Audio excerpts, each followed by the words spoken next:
я являюсь главным врачом территориальной центра медицинской катастрофы, той организации, которая осуществляет медицинские эвакуации. Эвакуация бывает разная, бывает более плановых больных, бывает более тяжелых больных, а бывает ситуация, когда больных нужно эвакуировать экстренно. Значит, что происходит сейчас? Сейчас происходит, ввиду того, что у нас нет ни одной вертолетной площадки при медицинской организации, крайне тяжелых больных, действительно крайне тяжелых больных, которым угрожает реальная опасность и реальная смерть, мы по медицинским показаниям оставляем в тех ЛПУ, в которые они попадают.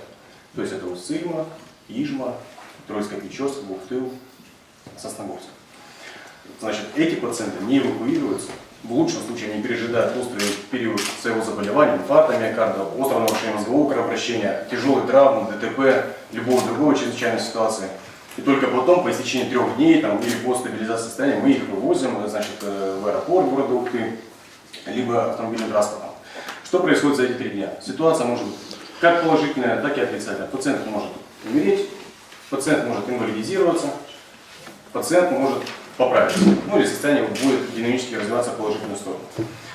Чаще всего ситуация бывает, к сожалению, печальная. Условия ЦРБ не позволяют проводить тот комплекс диагностических и лечебных мероприятий, позволяющих стабилизировать состояние пациентов, находящихся в критической ситуации.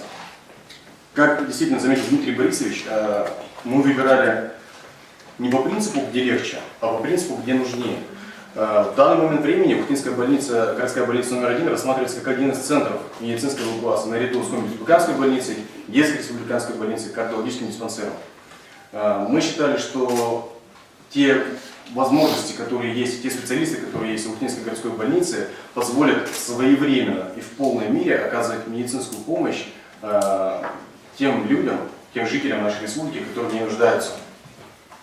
Для этого мы рассматривали возможность максимально близкой доставки пациента именно к приемному покою.